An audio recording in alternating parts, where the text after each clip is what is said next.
Puisqu'on parle de jeux de la génération actuelle vers la génération next-gen, même si maintenant, en vrai, je sais pas si vous vous rendez compte, mais dire next-gen, c'est faux. Il faut dire current-gen, puisque ça y est, les PS4 et Xbox Series sont la génération actuelle. Les PS4 et Xbox One sont l'ancienne génération maintenant. C'est du rétro gaming, carrément. Vous avez compris l'idée. Eh bien, dans une interview accordée à AV Watch, Hideaki Nishino, dont vous avez eu aussi l'interview sur ma chaîne, en exclusivité.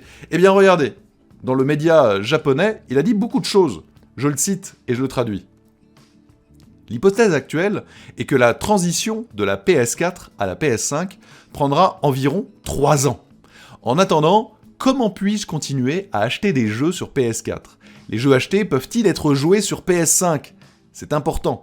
Pendant un certain temps, nous demandons aux développeurs de développer sur le principe de la cross-gen PS4, PS5.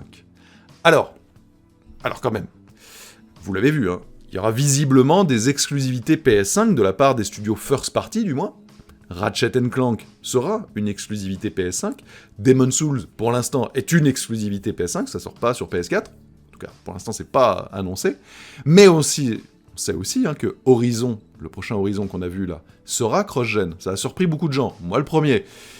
Bref, alors qu'on se posait des questions assez légitimes quand même sur la cross-gen évoquée par Xbox. Et quand je dis des questions légitimes, c'est que forcément quand on fait de la cross-gen, on retient un peu en arrière quand même les possibilités. Par exemple, le SSD, si c'est cross-gen, ne pourra pas pleinement être exploité par exemple pour changer profondément le level design, le game design. C'est d'ailleurs pour ça que Ratchet est que next-gen. Parce que cette transition d'un monde à l'autre sans temps de chargement, ce serait pas possible sur PS4. Et bien donc, on comprend que Sony va faire globalement la même chose, et que ça va durer longtemps.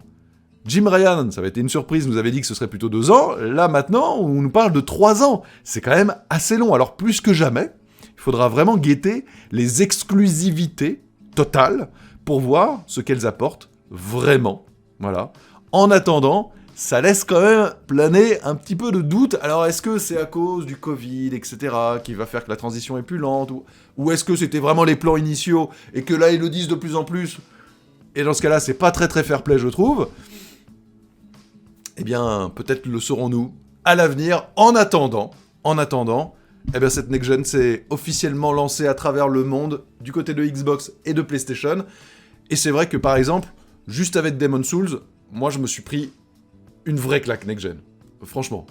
Donc, ça y est. On peut pas dire, en tout cas, que la next-gen n'a pas vraiment commencé. Non. Au contraire, ça y est. Elle commence à arriver. D'ailleurs, je ne saurais trop vous inviter, si vous l'avez manqué, à regarder cette vidéo. La qualité des éclairages et tout est vraiment bluffante. Je vous en montre un petit extrait rapide. Mais franchement, quelle classe. Quelle classe. Ça, c'est vraiment next-gen, que ce soit pour la qualité des éclairages, des textures et autres.